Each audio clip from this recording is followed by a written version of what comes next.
Conversamos ahora con Omar Airaldi, él es asesor de la Cámara de Comercio y Servicios de Ciudad del Este. Omar, ¿cómo está? Para ustedes un gran saludo y la cordial realmente visita de ustedes nos va a aclarar muchas cosas en este proyecto que tenemos en mente. Bueno, y comencemos por hacer una evaluación, Omar, de cuál es la situación actual de los comercios y de los prestadores de servicio en Ciudad del Este en medio de esta pandemia y con un retroceso también, que lo estamos conversando con varios actores sociales, con un retroceso en la cuarentena.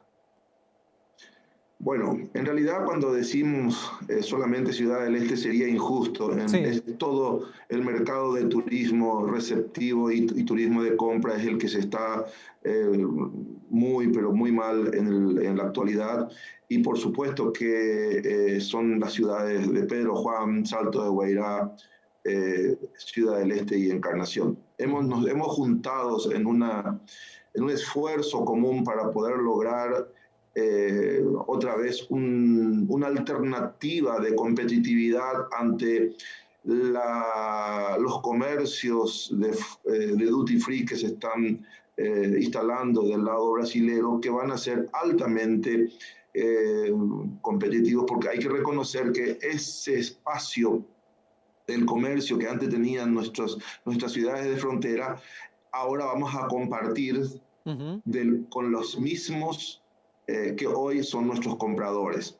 Entonces, en verdad se reduce considerablemente y solamente con buen precio, calidad y formalización vamos a lograr de alguna u otra manera ser parte nomás ya de la torta. Ya no vamos a tener todo lo que antes teníamos como únicos vendedores de este mercado de turismo de compras. Ujú. Esta situación que estamos viviendo a nivel mundial, pero particularmente, como usted decía, en la zona del Alto Paraná, que es el lugar del cual nos ocupamos esta noche en los especiales de Pro Noticias, esta situación no venía bien ya antes de la pandemia. Tuvieron un 2019 un poco complicado, un poco difícil, y la situación se profundizó con la pandemia, Omar.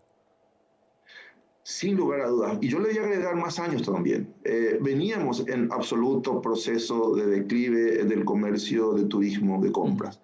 Son varios factores. El Sí. primero, que la globalización trajo que los productos que hoy todavía se ofertan en Ciudad del Este, para ser más específico, por supuesto que también hay del otro lado de la frontera, con la peculiaridad que pueden comprar eh, financiados en tarjetas de crédito en innumerables cuotas, pero además tienen una garantía postventa. Todo eso hace de que el mercado grande de las ciudades más importantes del Brasil ya quedan lejanas de nuestras ciudades de frontera. Ujú. Y fueron achicándose entonces el mercado regional, llamémoslo así, cercanos, 300, 400 kilómetros, que sigue siendo muy importante porque prácticamente duplica la cantidad de habitantes que tenemos en el Paraguay. Pero no es más aquel gran, enorme país que prácticamente nos compraba de todos los lugares y que por supuesto era inmenso la diferencia de volumen de compra a lo que lo de los 90 o principios de los 2000 a la fecha que tenemos, o sea, al 2019 cuando comenzó, digamos, ser muy dura ya la comercialización en Ciudad del Este. Y aquellas empresas que desde entonces estaban operando al 30 o al 40% de su capacidad, con la pandemia se vieron obligadas a cerrar. ¿Ustedes conocen o tienen datos de empresas que definitivamente, como se Eh, dice comúnmente, bajaron la persiana? Sí, sí, sin lugar a dudas.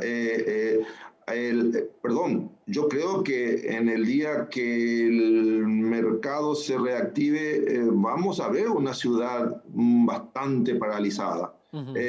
Quizás en el proceso de la rueda económica que pueda ir generando, van a volver algunos a tener la esperanza de volver a invertir en el comercio de frontera, pero solamente creemos que los que tuvieron alguna reserva, algún ahorro o algunos que son los más grandes, puedan aguantar una situación de característica de la que tenemos hoy en las ciudades, Ciudad del Este en particular.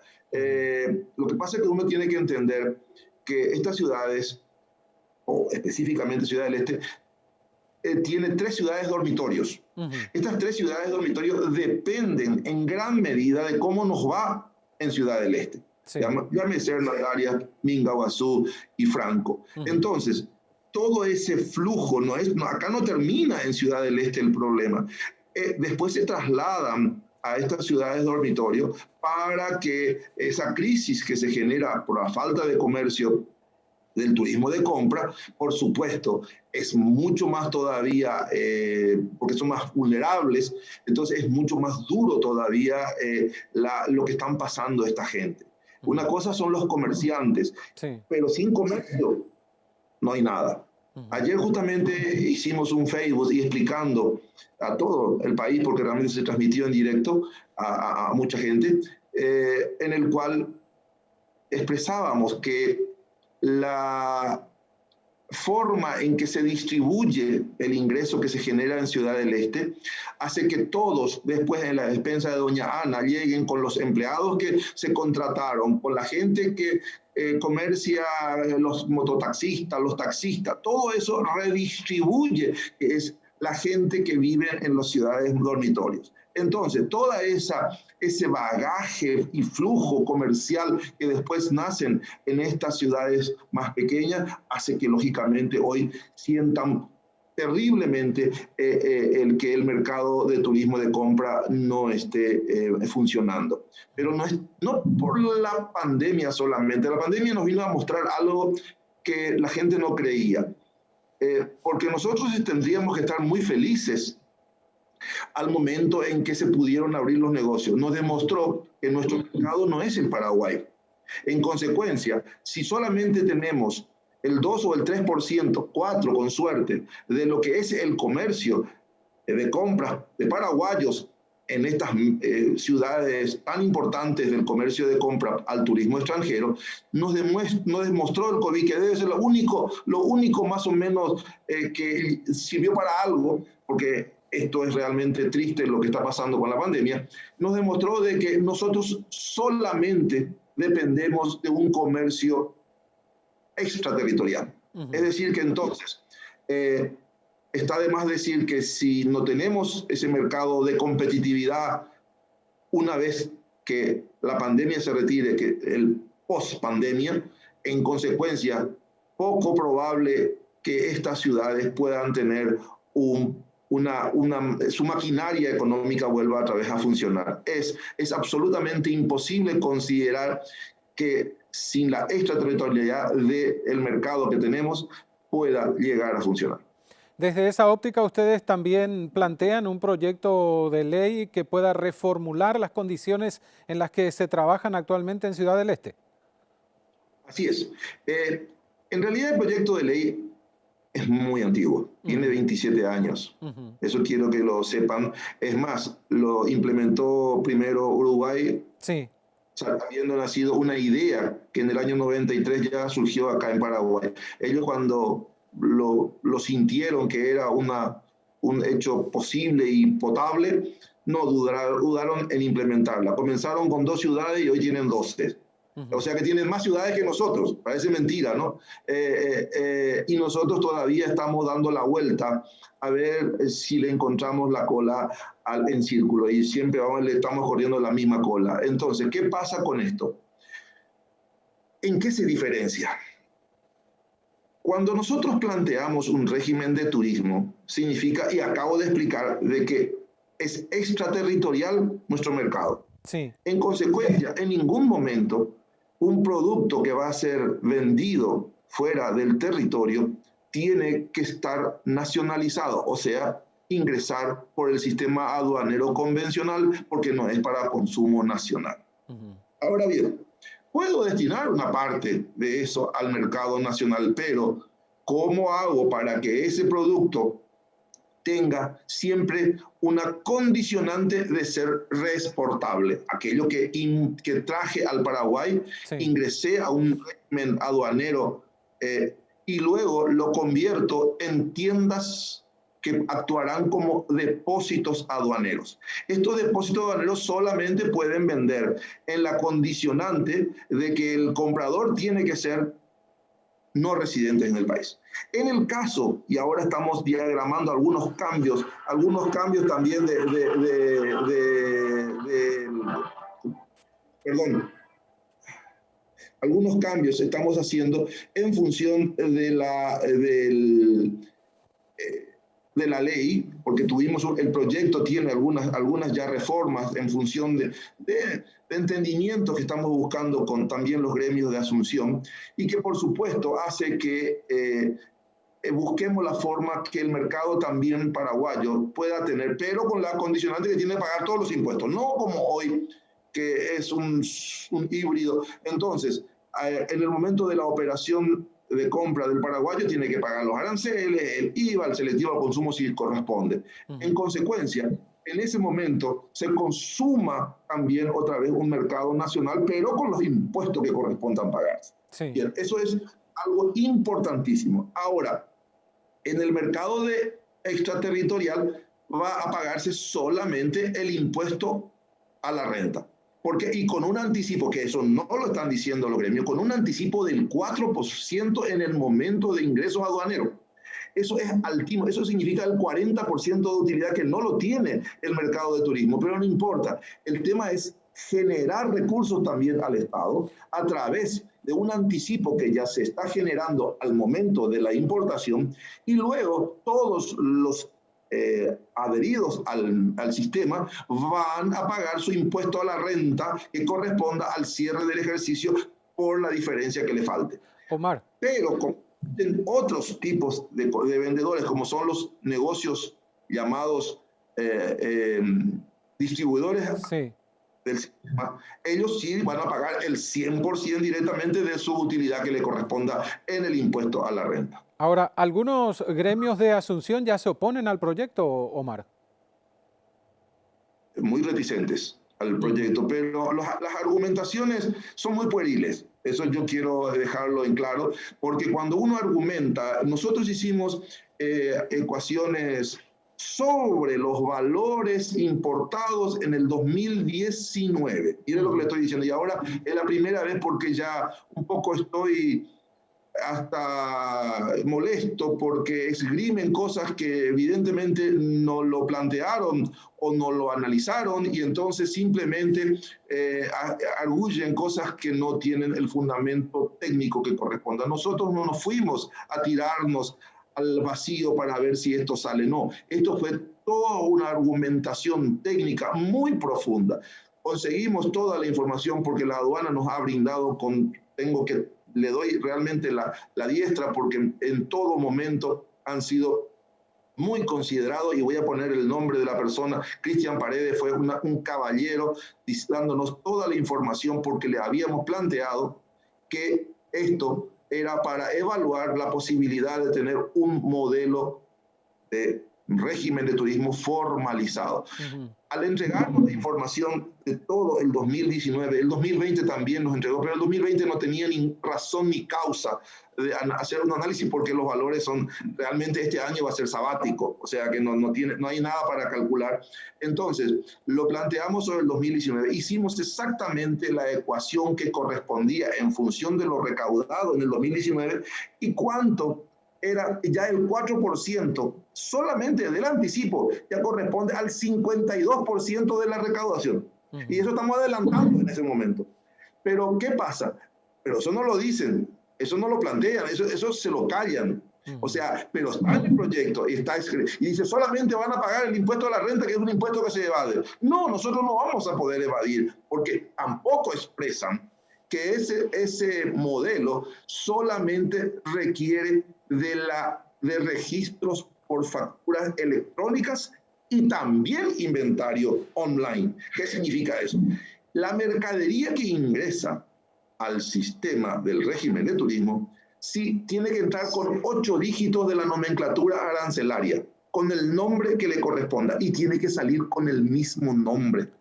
No hay manera de que eso genere una diferencia después en stock, porque ¿cuál es el castigo? No es que hay una sanción, perdón, quiero decir. ¿Cuáles son las sanciones? Las sanciones son muy severas. Las sanciones sin el comiso de la mercadería y la inhabilitación en el sistema. Ahora, Si uno...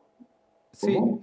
ahora, Omar, lo que está mencionando del proyecto es insistir en la misma línea y trabajar de manera ordenada como lo está haciendo ya Ciudad del Este.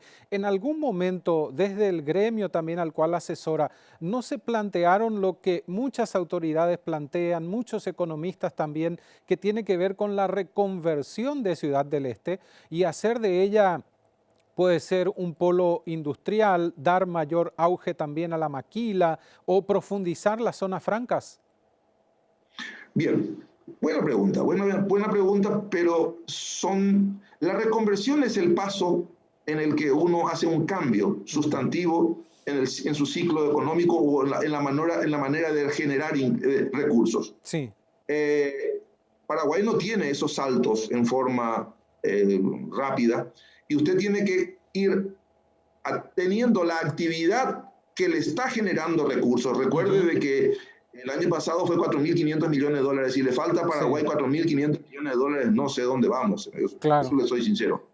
Entonces, la reconversión entonces es la etapa en la cual paralelamente al proceso que tenemos hoy de buscarle la reactivación del comercio de Ciudad del Este y las ciudades de frontera, entonces a convivir dos modelos que de a poco el que tenga más fortaleza va a subsistir. Pero hoy querer buscar la reconversión en un proceso de 1,5 millones de personas que viven del modelo de turismo de compra sería realmente utópico, porque esa gente va a requerir sí o sí su subsistencia en el proceso de la reconversión. Mantener sus ingresos. Y sería un caos. Seamos sinceros, para mantenerle a 1,5 millones de personas que hoy se dedican o están indirecta o directamente afectados al régimen de turismo de compra, sencilla y llanamente, no van a encontrar un lugar donde meterlo todo y darle de comer por los años y los años que va a requerir la reconversión. Eso es categórico. Sí, sería un proceso, como usted menciona, pero que en algún momento se puede iniciar y también podrían contar con apoyo de los gremios. Sin lugar a dudas. Miren, yo soy un especialista en tributación y realmente tengo un doctorado y mi tesis fue sobre la maquila. Yo creé un modelo de maquila que hoy se aplica en varios lugares del mundo, menos acá. Parece mentira. Un nuevo modelo, o sea, es un modelo intrínseco que está dentro de nuestra propia ley y creé lo que se llama la maquila de servicios con industrialización. Un día podemos hablar muchísimo, que es espectacular para poner nuestra materia prima en proceso de industrialización para luego reexportar producto terminado y no así a granel como lo hacemos. Pero eso es una etapa. Luché para que eso pueda llegar a tener una preponderancia dentro del interés del gobierno. Mire, una sola se pudo lograr hacer. El resto eran peros y más peros. En consecuencia, Ecuador, países del Centroamérica, me he ido a dar charlas por todos los lados porque precisamente todo el mundo le interesó, que era un factor importante para la reconversión que usted estaba hablando de Ciudad del Este y por qué no las otras ciudades, porque tenemos materia prima como para poder generar ese tipo de maquila, pues o sea, tiene que pensar de que la reconversión ya no viene de una decisión solamente privada, viene también político-privada. Entonces, en consecuencia, si esas dos no tienen una idea clara de qué es lo que hay que hacer en una proyección de años, es muy poco probable que nunca busquemos o encontremos una reconversión que está mencionando usted. Y precisamente hablando de esa decisión política que hay que tomar, ¿cómo está encaminado el proyecto que ustedes quieren llevar adelante? ¿Hay interés político, hay interés parlamentario, hay interés de las autoridades actuales para poder desarrollar esto que menciona el proyecto de ley? Están senadores, están ya en comisión, Sí, y nosotros estamos, y ahí, de ahí vino justamente la reticencia, claro. por estar ya en esa etapa. Ahora, ¿Y cuál es la con mil perspectiva en esa etapa que ustedes ven? muy, muy alentadora, pero Ujú, nosotros buscamos otra, no sé cómo explicarle, buscamos otra, una alianza ujú, estratégica con los gremios de Asunción. No, claro. no queremos entrar en un intríngulis Ujú, que no nos va a generar a ambos, porque yo quiero que entienda la gente de Asunción. Sin el comercio de Ciudad del Este, ellos no van a vender sus cosas.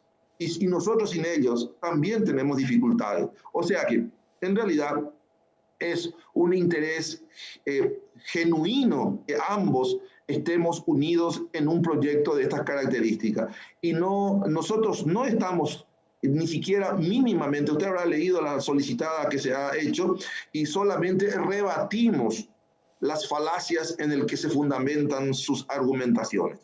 Entonces, esa situación no queremos sentarnos, pero no pelotearnos. ujú. Nosotros ya queremos que esto se ponga en marcha, pero no el famoso vamos a estudiar, porque en Paraguay eso es la mejor política que Sí, existe, hacer elecciones y sí, vamos a estudiar. Ahí cuando se cayó en ese pozo, es ya para el pozo del olvido. seguro. Es categórico. Omar, gracias por el tiempo y por los detalles y las explicaciones para los televidentes de Canal Pro. Muchísimas gracias y que sea el éxito para todos, es el bienestar para el Paraguay. Gracias. Omar Airaldi con nosotros, asesor de la Cámara de Comercio y Servicios de Ciudad del Este. Alto Paraná, situación del 10º departamento. El coronavirus deja el comercio en baja, con crisis de ventas por una cuarentena estricta obligada a raíz de la frontera cerrada y altos índices de casos y muertes por COVID-19. Momento de escuchar a los afectados, a los protagonistas. Situación del Alto Paraná en tiempos de pandemia. Especiales de Pro Noticias por Canal Pro.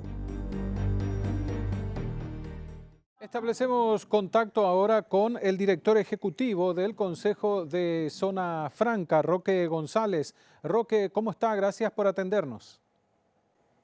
Muy buenas noches, Omar. Muchas gracias a ustedes por el contacto.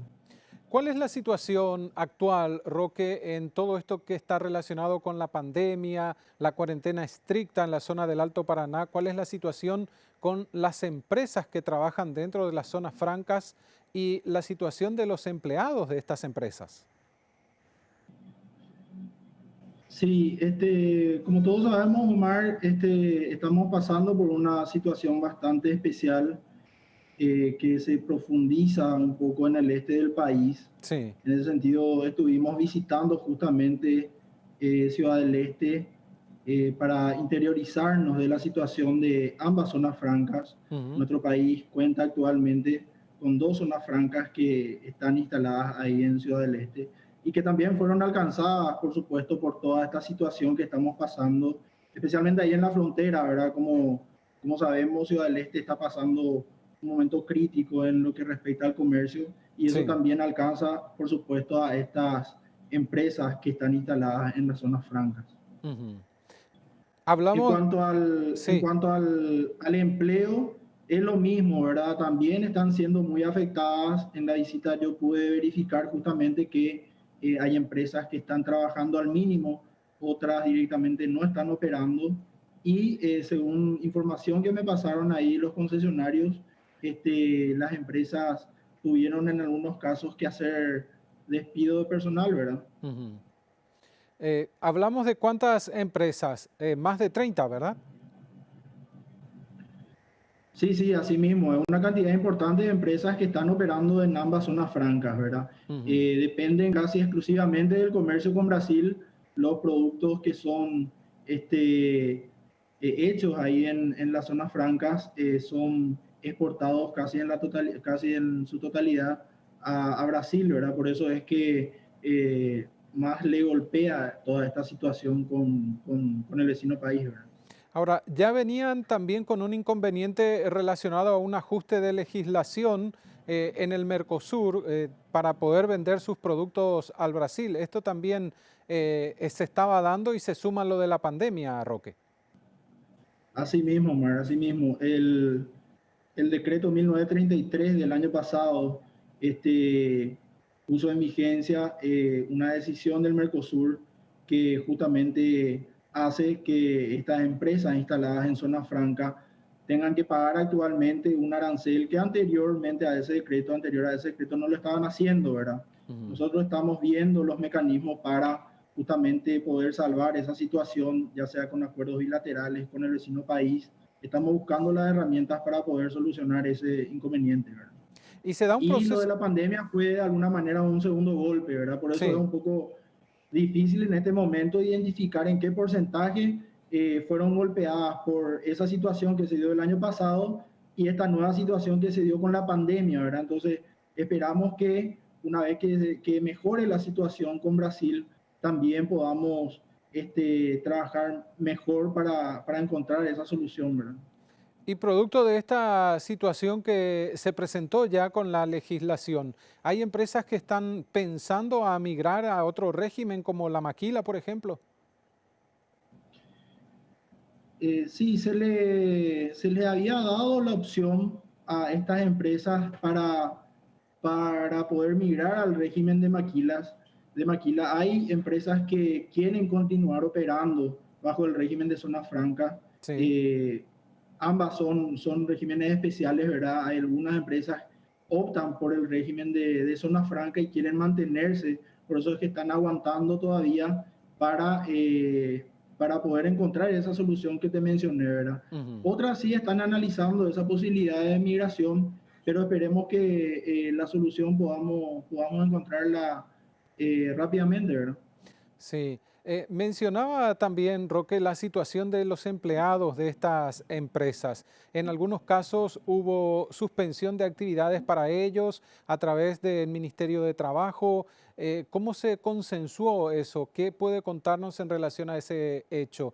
También hubo despidos. ¿Cómo se están sosteniendo esas familias ahora? Tengo entendido, así mismo, Mar, que hay algunas empresas que están con contratos suspendidos, ¿verdad? Eso ya es tratado directamente por el Ministerio de Trabajo.